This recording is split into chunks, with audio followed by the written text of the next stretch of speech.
In this episode, I describe how I have my property set up so the horses get a lot of freedom, choice, and variety while still keeping things safe, functional, and easy for me to work within. So here we go, episode 204, a tour of the Temenos. Hi, I'm Karen Rohlf, and welcome to Horse Training in Harmony. This podcast is about you making progress with your horse in a way that you both can love. It's about learning how to move and be in harmony. Because yes, you really can develop a horse to be both athletic and happy. When we show up as our best selves for our horses will show up for us. So let's get started.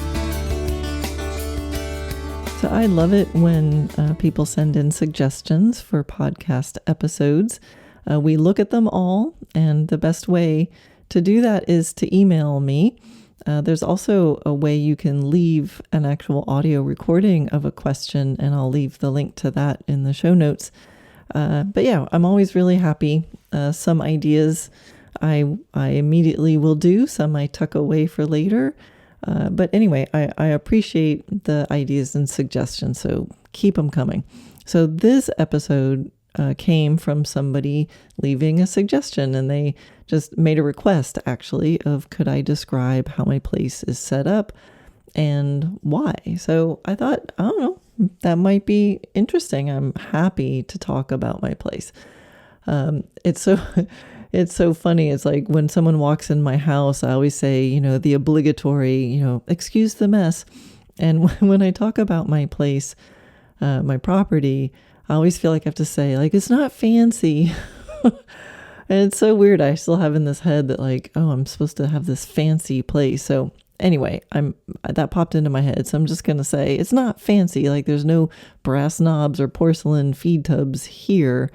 But actually, it's so perfect in so many ways. So I'm so happy here. And, fancy isn't everything, right? So some of you know that I call my place the Temenos, and I'm calling this episode a tour of the Temenos. So what the heck is a Temenos? Those of you who get my weekly email will always at the bottom of the email get the tip from the Temenos. And there I have a description of what a Temenos is. So I first heard that word in a book that I read called Free Play by Stephen Nachmanovich. And he's an artist. And so it was very much about the creative process and how playing freely was such a big part of the creative process. It's a really cool book. Anyway, so in there he describes this moment where when he's about to create, no matter where he is, he stops and sets what he calls setting the Temenos, which is where he would set an intention to open up the space for creativity. And so he described the Temenos as a sacred space, a magic circle where special rules apply and magical events are free to occur. And when I read that sentence, I just fell in love with it. And I thought, yeah, I'm going to call my place a Temenos. And so that's how they got the name. Temenos Fields is my company. So where it started, let's say I got this place in 2005. And when I got it, it was 35 acres. The house was pretty much in the center of the property. And towards the far end of the property, the south end of the property, there was a roof of a pole barn, pretty big roof. And then there were three main pasture areas. And then a center area where the barn was, in that center area. And so the house is in the middle. And so once I got the barbed wire taken out, so it had a lot of barbed wire. And one of the first projects I had when I got the place was like getting rid of the barbed wire.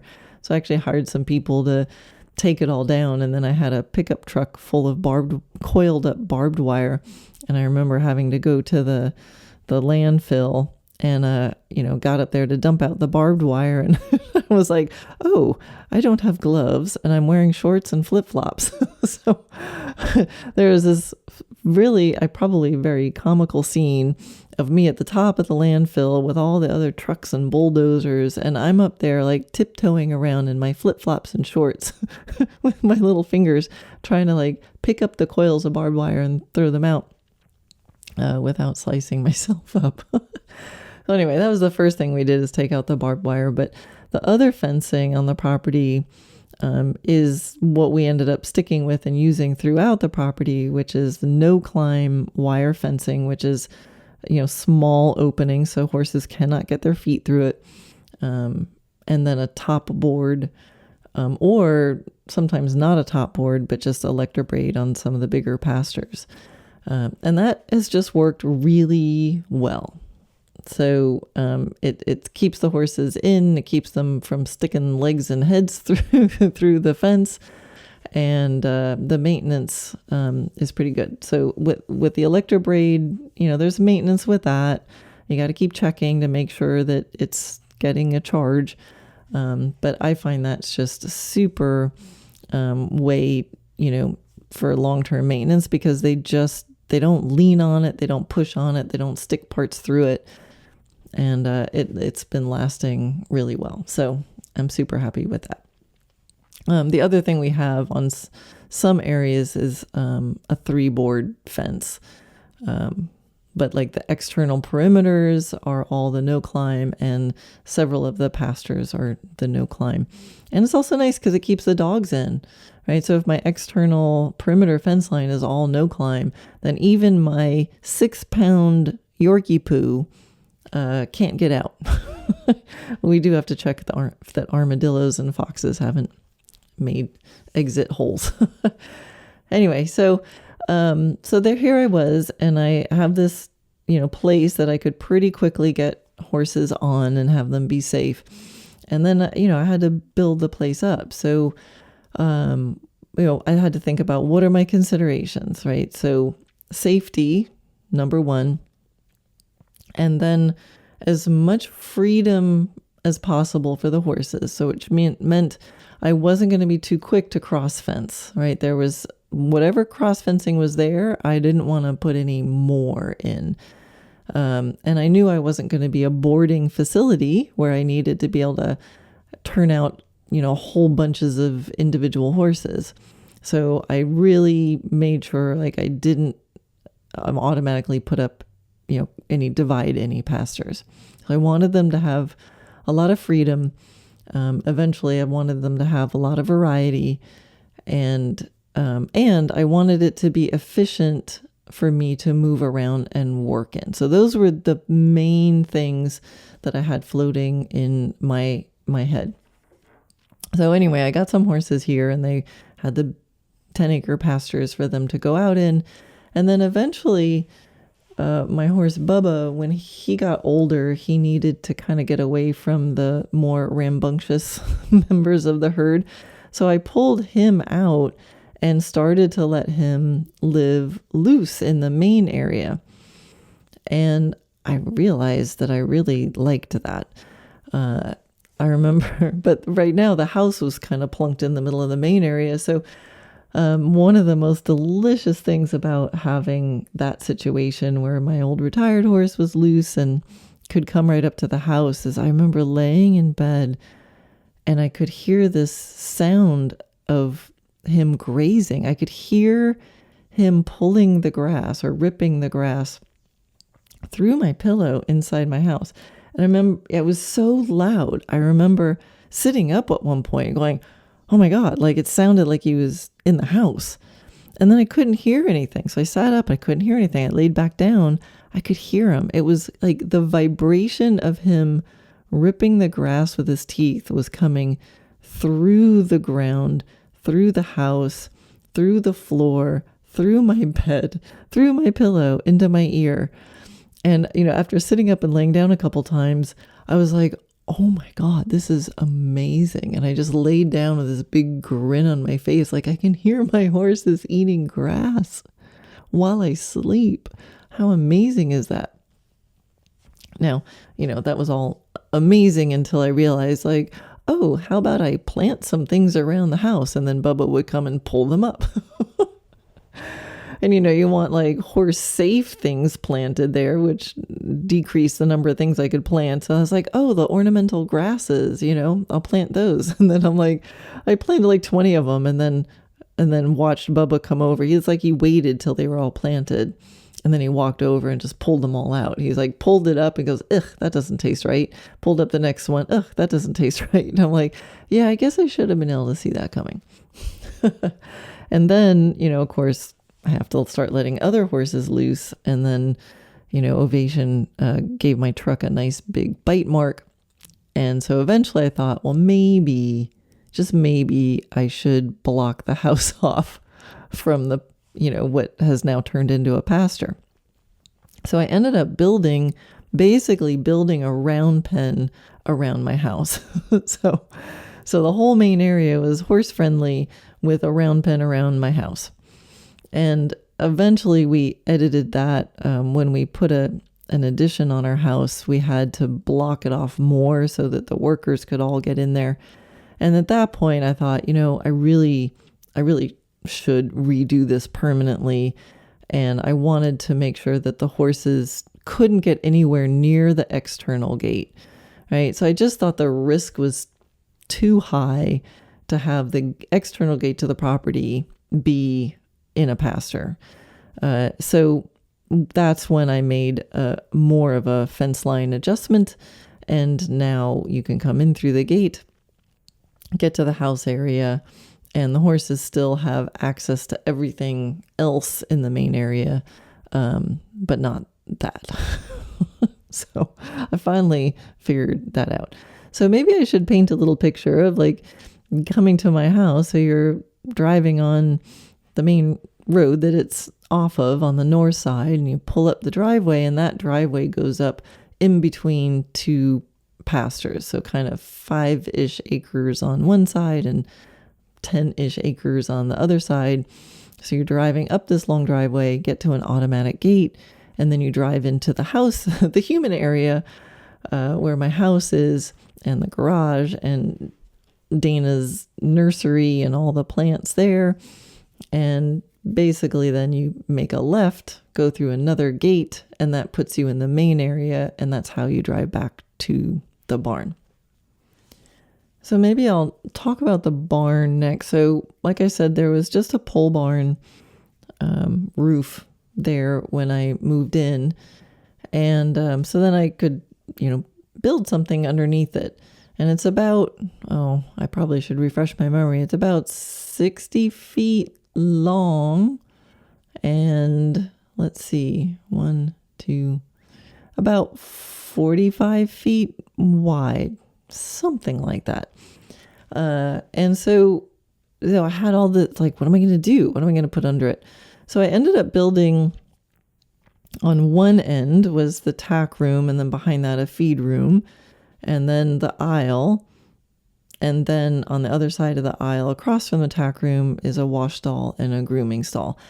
And I really like having that configuration. It's like the tack room's right there, the two stall, grooming / wash stall areas. Super nice. I love that setup. And then down from the tack room, I put 3 stalls. Behind those stalls, there was still room for roof line. So I put a back paddock on the barn, and the back paddock has access to the roof. So there's, covered area of the back paddock. Then across the aisle from the stalls is a front paddock with another roof line, so that if there's horses in the front paddock, they can get out of the sun or out from the rain.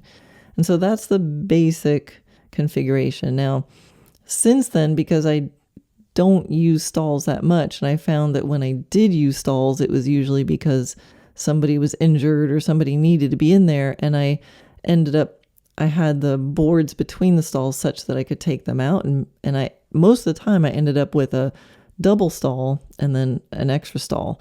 And at some point I needed to kind of refresh some of the wood that was falling apart, and I reorganized the barn. So now I had 2 larger stalls. So I only have 2 stalls now, but they're a really nice size. So what we have now is the back fence line to the back paddock, the shed area, I guess the roof line, then 2 stalls. And I did the 2 stalls with it's wood. Now everything, we're in Florida, so the main consideration here is airflow. I mean, my horses aren't in the barn a lot, but when we're in there during the day working, it's hot a lot of the parts of the year. So it's very, very open, lots of space, and the walls don't go all the way up. The 2 part of the end walls do, but then the other half of the aisle doesn't. So the end wall on the stalls does have a full wall, so it's protected.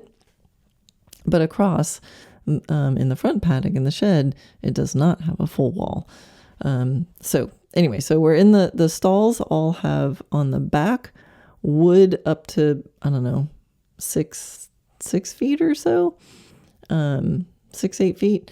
And then there's a Dutch door going out to the back pasture. So they can either have the top bars open and hang their heads out, or if there's, for some reason, a horse in the back paddock that I don't want interacting with the one in the stall, I can close the top part of the door, and the doors have bars so they can still get light and airflow and sniff each other if they want. Between the stalls is wood, halfway up wood, and then bars, aluminum bars. And then the front of the stalls are, I don't have the height, but they're low enough that they can stick their heads over the top. Well, the tall ones can. And then I have half doors with a little yoke in it so that they can hang their heads out the doors. Then across the aisle, I have even a lower fence. So across the aisle, the wall going that's in line with the front paddock is the same height as the fence line, as my normal fence line. I think it's like 4 feet. So the horses can really hang their necks over that. And so here's one of the things. So I've got like really tall walls in the back for like just to block some of the wind and stuff like that. So the stalls are kind of cozy. So tall wall in the back, tall wall between the stalls, half of it with the bars, medium-sized wall on the front of the stall, and then a low wall on the other side of the aisle that goes to the front paddock. So I'll talk about this a little bit later, but like the person who redid my barn thought I was nuts. And I drew it all out with precise measurements. I gave it to them. And still, when I came to check one day, they had built all the walls wrong, all of them tall, all of them the same height. And I was like, what, did you look at the picture? And they're like, oh, I left the picture at home. So I had to explain to them again. Now, I had reasons for all of this. It was exactly how I wanted. And so they had to pull it all down and do it again to fit my description. So when when you have different ideas, here's a little pro tip. Don't trust that people are going to get your idea, because it's really hard for people who build stuff the normal way to do it differently. Pro tip. Anyway, so that's the barn. We recently put interlocking rubber mats down the whole aisle. And one of the reasons for that is that my barn is for horses. I mean, the whole property is for horses. The whole point is that the horses can move freely anywhere on the property except in the house, the human house area. So I wanted the barn, I knew I was going to have the barn open. So when we're out there in the morning, like the horses, it's a party. The horses can come and go as they please. So I wanted the rubber mats just to keep it a little safer, a little more comfortable. And some of the horses sometimes if they're having abscesses or anything, that the cement really makes a difference. The mats give them a little bit of relief. So anyway, so the barn is open. We do have barn like web aisle guards that we can put up at each end, because there's times when horses are turned out in the main area, like outside the pasture, but inside the main area. And really, what's the difference? It's all pasture. So we do block off the barn so that when we're not there, they can't get in, because they do like to get in. But that way we can keep equipment on the wall, and we don't have to worry about them chewing the electrical outlets or getting into trouble. We can have stuff out in the barn, and they're not going to go, bite the shampoo bottles in half and throw pitchforks on the ground, stuff like that. So that's cordoned off. But during the day, like I said, they can come and go as they please, and they all have access. So they're all hanging out somewhere in the barn. And it's really interesting because some of the horses have to come off the grass, in after the morning, like by 10 o'clock, we need them off the grass at different times of the year. And it's amazing. Like the girls who need to get off the grass, like they monitor themselves, and they'll be out, they're on a dirt track, which I'll tell you about in a minute. And it's amazing. So they get out on the grass in the main area in the morning, and pretty soon they come to the barn. They're like, hey, it's time for me to come in. Can I come in and be in the special place? And the special place is what we call stalls. And, my horses are turned out 24/7. And I think they really do, some of them at least, really do enjoy the little private time in the stall. They're out in herds. They're always out with somebody else. And I feel like they really do love their little private time where they can just eat hay and no one's going to push them off the hay. And so they'll ask to come in and go in their little special place. And then sometimes they ask to go out, and so they can go out. So it's really fun to see what each horse wants to do, and when they want to come in and when they want to go out. And sometimes one will be hanging out in the barn aisle, and then all of a sudden we see a look on their face, and they go, oh, do you want your turn in the stall? So I'll open the stall door, and the horse that's in there will come out, and the horse that's out will go in, and we shut the door. And it's really fun. It's really fun to do it like that. Anyway, so what else in the barn? Let's see. On the wash stall end of the barn, we have 2 extra water tubs. One we fill up and put a little blop of apple cider vinegar in the water, and the other is a bucket that we put electrolytes in. And we do that year round. And so before I go out to ride, if they want a drink, they can get a drink. When I come back and they go in the wash stall, they're loose, they're not cross-tied, and so they're free to drink. Sometimes in the middle of a grooming session, we might see the look in their eye, and they'll ask. I'll put that in quote. They ask. They kind of like point their nose and hey, can I go over there? And we go, oh, do you want a drink? And often in the middle of grooming, they'll go over and drink, and then they come back, and we finish the grooming. So I really am big on hydration and making sure horses are drinking as much as they can. So the apple cider vinegar water, I think they really like the flavor, so it just prompts them to drink a little more. And the electrolytes, it's electrolytes. It's good for them. And it's really interesting also to see them choose which water. And of course, they have access to pure water. We have automatic waters all over the place. So yes, they have choice for just regular old water. But Natia, like at this time of year, Natia makes her little cocktail. She'll do like 3 sips of electrolyte water, then some apple cider vinegar water, then she goes back to the electrolyte water. So it's amazing what they do when they have choices. Now my stalls each have fans, and the sheds each have fans and a misting system. So in the summer, we can turn on the misting stuff. And so there's always a way to cool down each area in the barn. And then this year last year or so, I added what I call my pretty lights, and I put up a whole bunch of string lights up high in the barn. And that was because I had different horses have had different injuries or reasons for me to need to visit them out in the barn late at night. And it just started to be these magical moments where I'd get out there and then I just kind of want to stay there and just hang with them and have their little moment in the barn. And I thought, gosh, this is so magical. How could I make it more magical? And so I added these string lights, and I don't know, I just love going out there. Sometimes at 11 o'clock at night, I don't really want to get off the couch. I'm like, oh, I got to go out to the barn.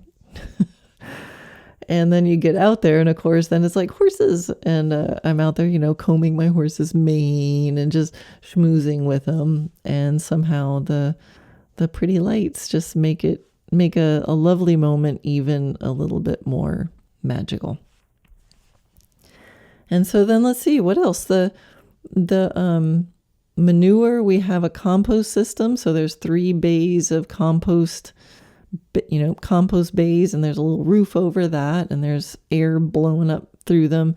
And so we have a little compost station, which we kind of built into the hill and kind of created a little bit more of a hill. And we made just a little bit of a hill up that wouldn't be too hard to push a wheelbarrow up to. But I mean, we have a dump golf cart. And then on the low side, there's doors. And so we can open the doors and the tractor can so we dump the manure in from the top and the tractor scoops it out from the bottom. And that works really, really well. And so in that area is also where I park my horse trailer, and that's all cordoned off with electrobraid.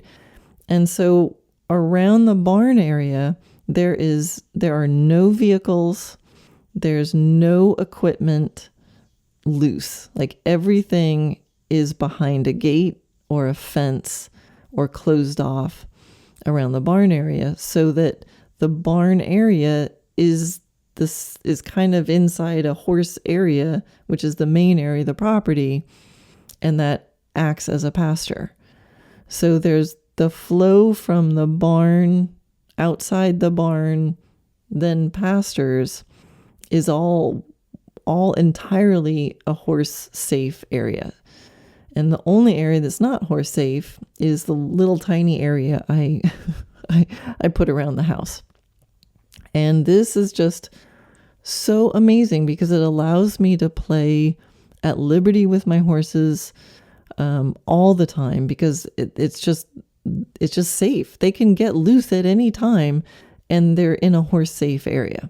I don't have to worry they're going to go run into the manure spreader or anything like that. Like everything can be blocked off, so everything is safe for the horse.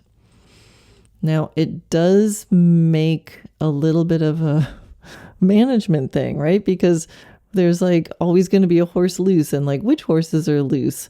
And, horses go out in different pastures and different configurations based on all sorts of considerations of who is more aggressive than who, and who has an injury that, or who can't be pushed around, or who don't I want to be pushed around, etc. What are the special needs of any particular horse? Does this horse need to be off the grass or on the grass?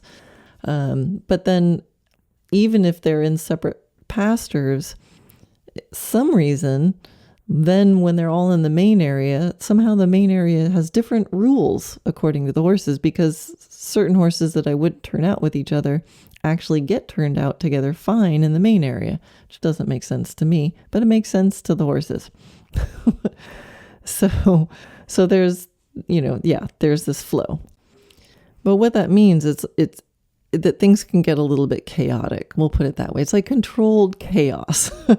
But the person that helps me, like she kind of knows, like she knows the configurations and the considerations of different horses. So we have to, and then it changes, because sometimes two horses suddenly will start pushing each other when they normally don't. So we have to make sure, okay, if those two horses are loose in the barn And let's make sure that, this one and this one don't end up in a tight space over here while I'm tacking this one up.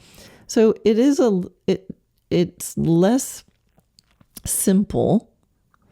But then if you think of the other end of the spectrum, what makes it simple and easy for humans? Well, what's simple and easy for humans, if horses are all in little boxes in a row and they all are just lined up and they stay there, so we can filter through them, and then we lead them all out and put them in a pasture, probably by themselves, so nobody touches anybody. And then we bring them all and we put them all in their little boxes again. And make sure you don't let go of them, and they don't have any choice, because if they have some choice, they might get into trouble. So my place is kind of the opposite of that. It's a little bit of a free-for-all. It's a little bit nutty, and if the vet's coming and we have to go, okay, the vet's coming today at this o'clock, which means horses have to be out of the main area at that o'clock, and I want to ride these two, so in the morning we have to have a little meeting about what's going on during the day. But to me, it's really worth it. And one of the really cool things that comes out of that's sort of unexpected is when horses have a lot of freedom and have a lot of choice, they think differently. Or maybe I should say they get to practice thinking more. And if they're thinking and they're not sure what's going on every day exactly, then they're going to be watching me differently. I'm watching my assistant differently than just going, oh, I know what happens. At this o'clock I get fed. I'm going to bang on the stall if it's 2 minutes late. And then at this o'clock this happens. And they're just kind of going through the motions. And, you probably know what that feels like if you have to get up a certain time and go to work on the same route and go to the same job and do the same things and come home at the same time. You get a little zombified. And so what I've noticed is that my horses, I see them thinking differently than I used to see horses thinking when they were in little rows in barns. And things like, we don't have a pattern always of who goes where, when, and even if they have to go back to their pasture at a certain time, we might switch which pasture they're in for no other reason than just, let's switch pastures, rotate. And so they're not necessarily always sure about where they're going. And like I said, I think they watch more, and things will happen. Like I'll be talking to Becky, my assistant, and I'll be like, maybe it's time to go put Ovation and Hotshot somewhere. Let's put them up front today. And then we'll look up 5 minutes later and Hotshot and Ovation are already walking up there. Like, how do they know? But that happens a lot. And like I mentioned with the stalls, like the horses, they need to come off the grass and then they take themselves off the grass. Are they taking themselves off the grass through a pattern? Or I wonder if they're noticing how the grass is making them feel. Because I think in nature, when horses can roam and eat different things at different times and naturally select for different, foods, they might notice, if I eat a lot of grass, my feet start to hurt. So maybe I'll go nibble on these weeds over here for a little bit. So I don't know, somebody can tell me if there's research on this or not, but we start noticing that they're taking care of themselves differently, and they start asking to come in the stall and to come off the grass, which is amazing. So anyway, tuck that one away. And then also, they just feel more cooperative because they're not getting jammed in a little square, boring space. So I find we do so much at Liberty because they're just like, sure, I'll go over there. Sure, we'll come in. Hey, do we get to go here? Oh, look, we're going over there today. That's different. I haven't been in that pasture for 3 days. So, and also the main area has more variety than the pastures.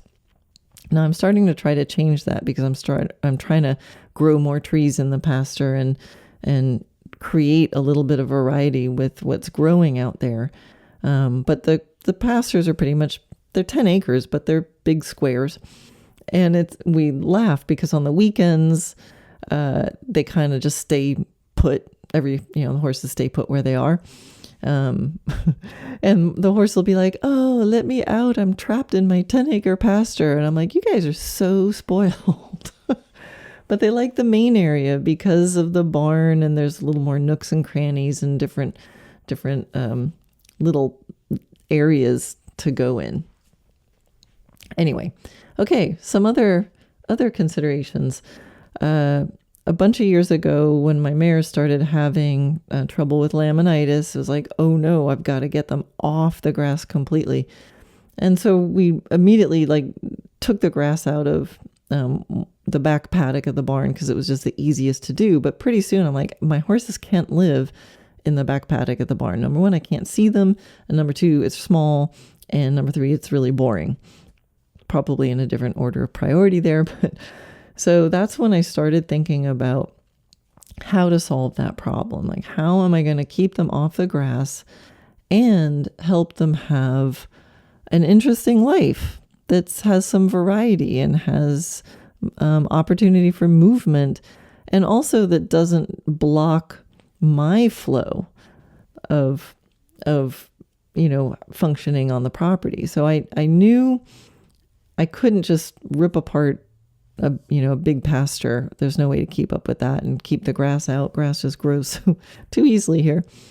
So I knew I was going to do a track around something. I thought, okay, if I can make a perimeter track, that would be the maximum sort of opportunity for variety and movement, with the least amount of square footage that I need to knock the grass out of. So I thought about my day. I thought about the flow. I thought about gates. You don't want to have to go through too many gates in a normal day. And that's when I configured, when I said I'm pulling up my driveway and there's a 5-acre pasture on the right. So I took that area and popped out the perimeter. I had room on the driveway side to pop out and put another fence line. And then on the back half, popped into the pasture to create a fence line, and was able to do a track around there. And that was a field that I rode in, but we didn't tend to turn horses out so much out there. But I rode there a lot, and that's where my dressage arena is. So I thought, well, in the morning, I just open that gate once. I can ride in and out of there. And then when I'm done riding, then I put the horses back on the dirt track. So I was never having to open and close a gate and open and close a gate to get through. Because I always took those horses that lived on the track were the ones that I'm riding, and they all met me in the barn in the morning. So there's a dirt track around there, and that's connected with another little area that has a shed.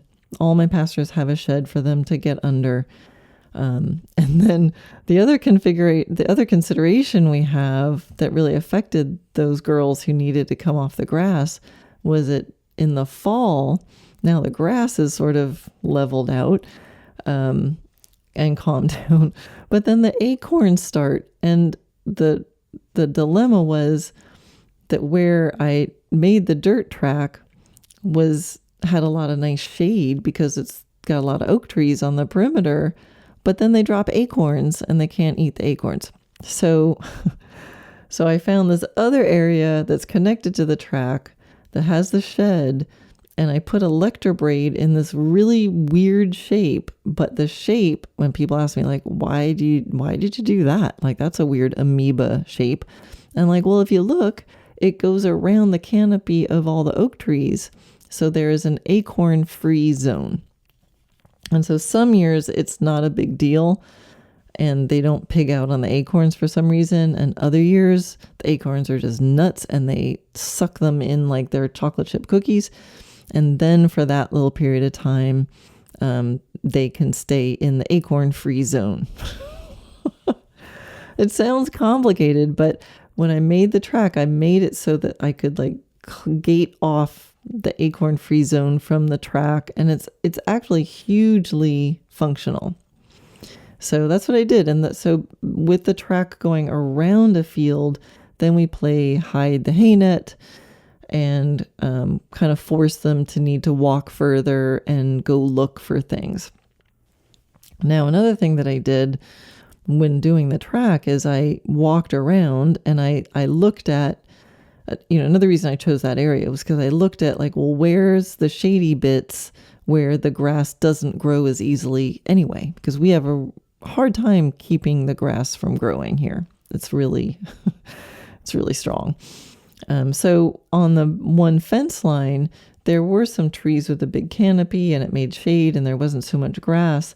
And so I literally drew a line in the ground following the shade line. And so it swooped a bit. I'm famous here. The joke around here is that no matter what, I've got to put a swoop in it. There's lots of swoops around my property. Even when we did my kitchen floor, I had them like cut out, like, can you make a swoop in a different color there? We have marmoleum floors. Anyway, I digress. So we're doing the fence line. I'm drawing out this fence line. It's all swoopy. And the fencers were not happy with me. So they're just like cursing and rolling their eyes. And they're like, yeah, we did a fence line for another crazy lady who had this swoopy fence line. And I was like, oh, my friend Sharon? I said the name. Because her fence lines were all curvy and I loved how it looked. They're like, yes, you know her? I'm like, yeah, I love her fences. Anyway, so they were not happy, but they did it because I insisted and I stood there and I watched them. And again, there's that tip again. When you do weird things, even if you tell people the instructions, everything about what they are trying to do is going to resist what you're trying to do. And they are going to want to make straight lines and square corners. But I love my swoopy fence line, and it makes some wider areas and some narrower areas. And it let them get under trees, and it let them have access to other foliage, and have some variety and some interesting, some points of interest as they walk around. So for me, again, what are my priorities? Safety, freedom, plus efficiency. So that's, working throughout here. And every pasture, like I said, every pasture has a shed, and they also have a fan and misting station. So again, the heat in Florida is a thing, plus the bugs, the little no-see-ums at night. So it's really important that the horses have access to fans and misters. And so some of them are under the sheds, but some of them, based on the electrical, how that was running, sometimes we just would put it next to a fence line, and we just literally built 4 posts and a roof out of plywood, hung the fans underneath, and then run these little misters. And then you can turn the fan and the misters on and off separately. And huge quality of life. The horses love the fans and the misters. So just really, really important. If you're in a hot area or an area with those no-see-ums and bugs, it really helps for them to keep the bugs off. So again, there's a lot of variety. There's lots of different spaces. And my horse Atomic now lives loose in the main area because he's the sort of delicate one who can't always be out in the herd. But he lately has been asking to come hang out on the track with everybody else. So sometimes he'll come up and I'll look out my window and he's looking over the fence at the dirt track. And I'll run out and I'm like, hey, you want in? And he's like, sure. And so he'll go in and hang out with the other horses. And then maybe later in the day, I see him asking to come out. So I let him out. And sometimes Ovation's in there with Hotshot because Hotshot has to come off the grass because he has grass heaves at certain times of the year. And then other times Ovation's like, no, I want to stay out on the grass, and Hotshot can stay in there. So Hotshot or Ovation and Atomic are loose in the main area.